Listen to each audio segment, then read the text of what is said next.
So, starting to do a deep dive on Scott Weiland, who was the uh, frontman of Stone Temple Pilots, which was a band that I just kind of, when I was in my teens, they were on the radio constantly, and like they were already over, you know? So, I just kind of took them for granted because I heard them constantly, and it wasn't until I've got like bad head hair. It wasn't until I was working with someone who was, I don't know, maybe around like 15 years older than me, um, Gen Xer, and she, I think I said something really rude, like Stone Temple Pilots is like the elevator music of hard rock, just because it was overplayed and I had no context for it to be meaningful outside of that, and she's like, well, that's because, you know, when they were new, they were doing new sounding things that were really innovative and cool, and then we've adapted to that.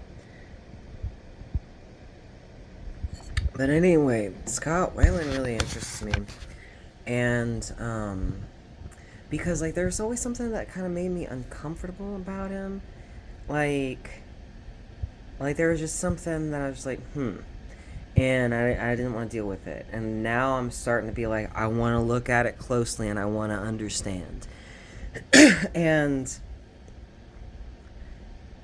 and so he he dealt with addiction all of his life. So there's that's definitely something that I notice and pick up on in lots of just the ways that I'm used to reading other people in terms of how they feel about themselves at the moment, because then that will tell me what kind of cognitive capacity they're in. Um, so it's stuff like that that I can recognize in different interviews or videos of his that I can kind of tell it's like where he was in himself with his healing, how much clarity he had, stuff like that. But he was raped when he was a kid, and didn't talk about it until he did his autobiography, which I do want to get a hold of. And but then I heard just a clip of an interview that he was talking, or that someone asked him about it, and that was a memory that he just buried and was not aware of all that in his adulthood until he said until he was around 30, and he was in therapy, and that kind of came back, and so that just gave me such a flood of feelings and so much sympathy towards him, because I have remembered things that I didn't think could have gotten lost. And um, I remembered all of my memories of knowing that I was a boy when I was a kid, for the first time in like 25 years, um, last summer. And so I get it. And that's so much to handle and to walk around with. Um,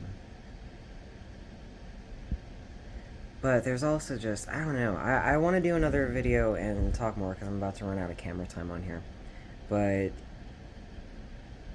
no one knew how to talk to him about that stuff once he started talking about it.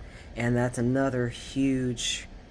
I fucking sympathize with that, because I have had to monitor and edit and mostly make myself smaller all of my fucking life because of stuff that just other people didn't know what to do with, that I had in my mind, or that I, perceive with my senses. And people don't know what to do with it. And it's just not worth the pain of walking through that if you can choose to avoid the pain of walking through that to some extent. And that's where, like, for me, I get into masking and stuff like that. I think everyone with a lot of trauma does that, as well as neurodivergent people. Um, So yeah, I definitely want to continue doing a deep dive, and I want to have a more, I want to make a video that serves to provide him some dignity, um, as a survivor of shit, and especially of being a male at the time that he was starting to talk about that stuff, because he was a pioneer in that. He was at the forefront of that changing culturally for all of us. And that's really cool. And he was really beautiful. Very troubled, but very beautiful.